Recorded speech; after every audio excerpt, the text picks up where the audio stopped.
Bonjour à tous, aujourd'hui nous allons entamer et finir le 4e chapitre Signaux et informations du thème matière, mouvement et énergie. Nous allons chercher au cours de ce chapitre à comprendre comment les informations sont transmises et à l'aide de quels signaux.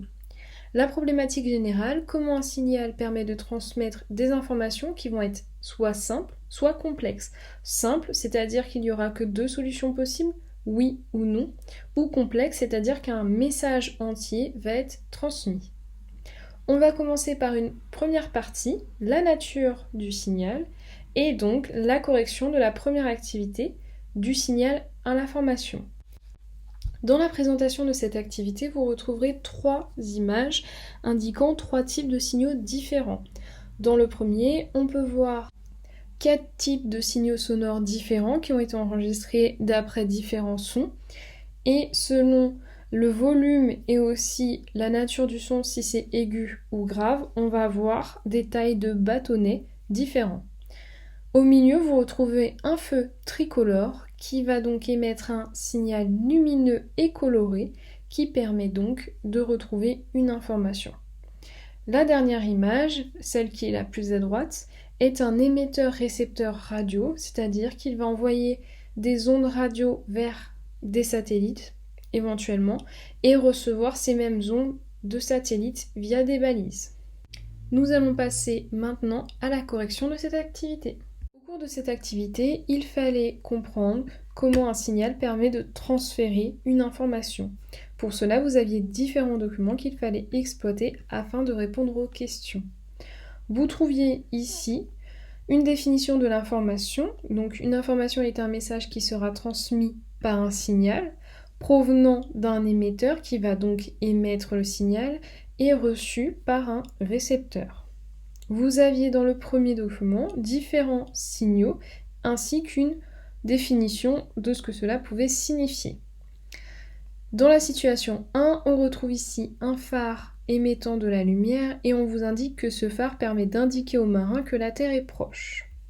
Vous aviez ici un feu tricolore avec la couleur verte qui indique à l'automobiliste s'il doit donc s'arrêter ou passer. Ici, il pourra donc passer puisque c'est vert. La troisième situation vous indique que lorsque le voyant est allumé, pour la multiprise, celle-ci est donc branchée, active. Dans la quatrième situation, on vous indique que le coup de pistolet, le bruit que va provoquer ce coup de pistolet, indique que la course démarre. Dans la cinquième situation, ici c'est un coup de klaxon qui permet d'avertir un piéton d'un danger.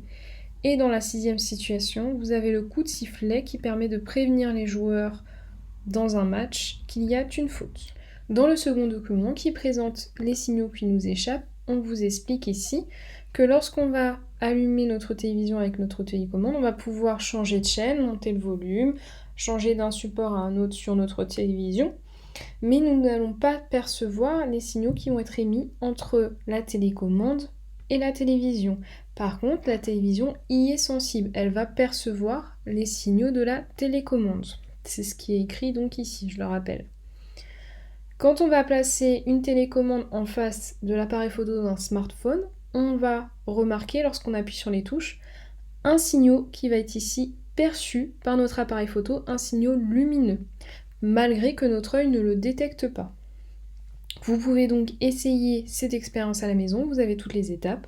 Vous mettez votre télécommande, vous appuyez sur les touches alors que l'appareil photo du téléphone est actionné. Vous aviez ensuite une série de consignes à laquelle on va répondre au fur et à mesure. Dans cette première question, il fallait recopier le tableau et le compléter pour chaque situation. On n'oublie pas le titre du tableau, même s'il faut le recopier et le compléter. Vous aviez dans une première colonne les situations, donc je vous en rappelle, il y en avait 6. Dans la deuxième colonne, on avait l'émetteur, c'est-à-dire l'objet qui va émettre l'information, qui va envoyer le signal. Dans la seconde colonne, vous avez le récepteur, c'est-à-dire celui qui va recevoir ce signal. Le récepteur est donc le destinataire de cette information. Dans la quatrième colonne, vous avez l'information qui va être transmise, donc quelle est-elle? Qu'est-ce que le signal nous permet de dire? Et enfin, la dernière colonne, c'est la nature du signal. Est-ce que ce signal est lumineux, sonore, radio ou autre? La première situation vous était donnée en tant qu'exemple.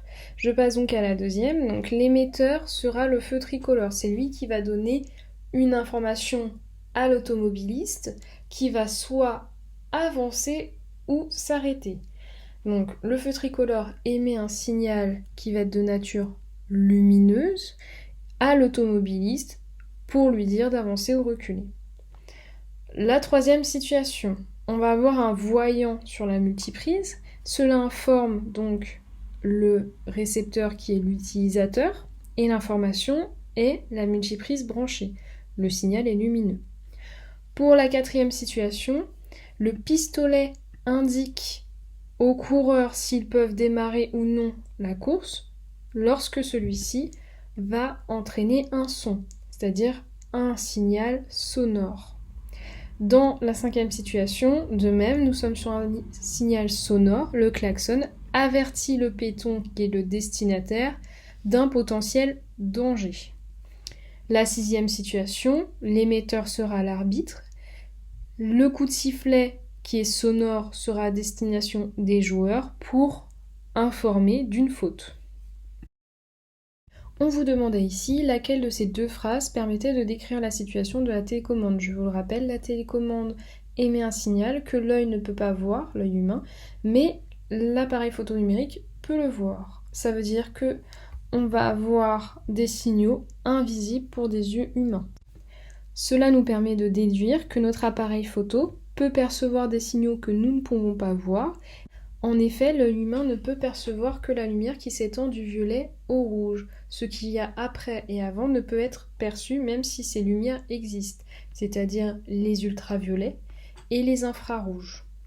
Les infrarouges vont émettre des signaux qu'on ne peut pas percevoir, mais les appareils numériques le peuvent. Ici, la télécommande envoie des infrarouges à la télé qui peut percevoir ce signal. Finalement, la question 4 nous permet de conclure qu'un signal peut transmettre une information de type oui ou non, c'est-à-dire avancer, reculer, démarrer une course, ne pas démarrer une course. Ces signaux sont ici exprimés soit de façon lumineuse, soit de façon sonore. Il existe un autre type de signal qui est le signal radio. On va envoyer une information sous la forme d'une fréquence et elle va être reçue par une autre radio sous cette même fréquence, comme les talkie-walkie. On a vu au cours de cette activité qu'un signal transmettait une information et qu'il existait différents types de signaux. On a vu également que certains signaux n'étaient pas audibles ou visibles selon la nature de celui-ci. Je passe à présent au bilan. Un signal transmet donc une information qui va être produite par un émetteur et transmis et reçu ensuite par un récepteur. Il va être de différentes natures, sonore, lumineux, mais aussi radio. Les signaux lumineux vont se transmettre de façon plus rapide que les signaux sonores dans l'environnement à l'air libre. Et certains signaux ne sont ni visibles ni audibles par l'humain, même s'ils peuvent quand même transmettre des informations à d'autres appareils.